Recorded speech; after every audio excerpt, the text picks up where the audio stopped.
This segment is brought to you by 4th Avenue Auto Repair.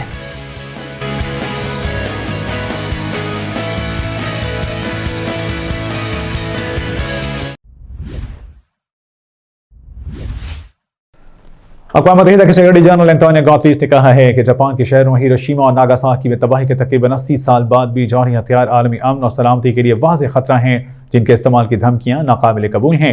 انہوں نے تخفیف جوہری اسلحہ اور عدم پھیلاؤ سے متعلق سلامتی کونسل کے اجلاس کے دوران تخفیف اسلحہ کا مطالبہ کرتے ہوئے جوہری ہتھیار رکھنے والی ریاستوں پر زور دیا کہ وہ ان تمام تر شعبوں میں کارروائی کے 6 شعبوں کے لیے انہوں نے کہا کہ کارروائی کے حوالے سے رہنمائی ضرور کریں کہ جس میں بات چیت اور جواب دہی دونوں شامل ہیں۔ اقوام متحدہ کے سیکرٹری جنرل انٹونیو گوتریش نے کہا ہے کہ جاپان کے شہروں ہیروشیما اور ناگاساکی میں تباہی کے تقریباً 80 سال بعد بھی جوہری ہتھیار عالمی امن اور سلامتی کے لیے واضح خطرہ ہیں، جن کے استعمال کی دھمکیاں ناقابل قبول ہیں۔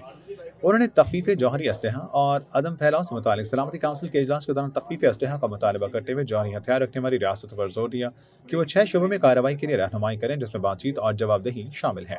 اقوام متحدہ کے سیکرٹری جنرل نے خبردار کیا کہ جوہری ہتھیار اب تک ایجاد کیے گئے سب سے تباہ کن ہتھیار ہیں جو زمین پر موجود تمام زندگیوں کو ختم کرنے کی صلاحیت رکھتے ہیں۔ ان کا کہنا تھا کہ آج یہ ہتھیار طاقت، رینج اور اسٹیلتھ میں بڑھ رہے ہیں۔ ایک حادثاتی لانچ، ایک غلط تعین، ایک جلد بازی سے کیا گیا کام بڑی تباہی کا باعث بن سکتا ہے۔ انہوں نے کہا کہ جاپان وہ واحد ملک ہے جو جوہری ہتھیاروں سے حملے کی جارحانہ قیمت کسی بھی دوسرے ملک سے زیادہ بہتر طور پر جانتا ہے۔ سلامتی کونسل کا اجلاس ایسے وقت میں منعقد کیا گیا جب جیو پولیٹیکل تناؤ اور عدم اعتماد سے جوہری جنگ کا خطرہ انتہا پر پہنچ چکا ہے۔ انہوں نے کہا کہ آسکر ایوارڈ جیتنے والی ہالی ووڈ فلم اوپن ہائمر میں خوفناک جوہری تباہی کی تلخ حقیقت کو دنیا بھر کے لاکھوں لوگوں کے سامنے لایا گیا، جس کے بعد انسانیت کا تسلسل ممکن نہیں۔ ان کا کہنا تھا کہ اپیلوں کے باوجود جوہری ہتھیار رکھنے والی ریاستیں مذاکرات کی میز پر نہیں آ رہی۔ انہوں نے کہا کہ جنگ کے آلات میں سرمایہ کاری امن کے اقدامات میں سرمایہ کاری کو پیچھے چھوڑ رہی ہے۔ انٹونیو گوتریش نے زور دیا کہ تخفیف جوہری اسلحہ ہی خودکشی کے سائے کو ہمیشہ کے لیے ختم کرنے کا واحد راستہ ہے۔ انہوں نے جوہری ہتھیاروں سے لیس ہتھیاروں کے استعمال کو روکنے کی شفافیت اور اعتماد سازی کے اقدامات کو فروغ دینے کے لیے بات چیت میں دوبارہ شامل ہونے کے ساتھ ساتھ 6 شعبوں میں اقدامات کیے۔ دوسرا یہ کہ جوہری جنگ کی تیاریوں کو روکنا چاہیے۔ انہوں نے کہا کہ جوہری ہتھیاروں کو کسی بھی صورت میں استعمال کرنے کی دھمکیاں ناقابل قبول ہیں۔ جوہری ہتھیار رکھنے والی ریاستوں کو بھی جوہری تجربات پر دوبارہ پابندی کی توثیق کرنی چاہیے، جس میں ایسے اقدامات سے بچنے کا عہد کرنا بھی شامل ہے جس سے 1996 کے معاہدے CBT کو نقصان پہنچے اور اس معاہدے پر عمل درآمد کو ترجیح دی جانی چاہیے۔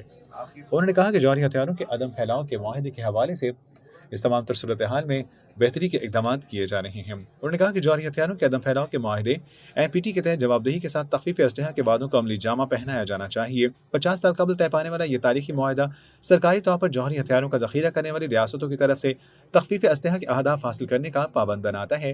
سیکرٹری جنرل نے کہا کہ جوہری ہتھیار رکھنے والی ریاستوں کو فوری طور پر اس بات پر متفق ہونا چاہیے کہ ان میں سے کوئی بھی پہلے جوہری ہتھیار استعمال نہ کرے گا، اور حقیقت تو یہ ہے کہ کسی بھی ملک کو کسی بھی حالت میں ان کا استعمال نہیں کرنا چاہیے۔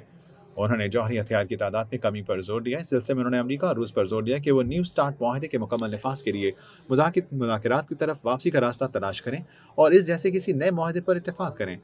اقوام متحدہ کے سیکرٹری جنرل نے جوہری ہتھیار نہ رکھنے والی ریاستوں سے کہا کہ وہ عدم پھیلاؤ کی اپنی ذمہ داریاں پوری کریں اور تخفیف اسلحہ کی کوششوں کی حمایت کریں۔ انہوں نے کہا کہ سلامتی کونسل کا قائدانہ کردار بھی ہے، جس میں آج کی تقسیم سے آگے دیکھنا اور واضح طور پر بتانا کہ جوہری ہتھیاروں کی وجود خطرے کے ساتھ رہنا ناقابل قبول ہے۔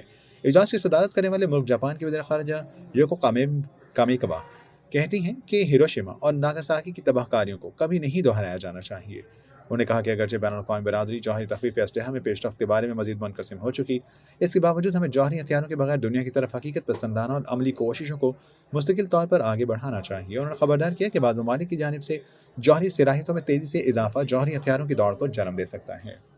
نیکسٹ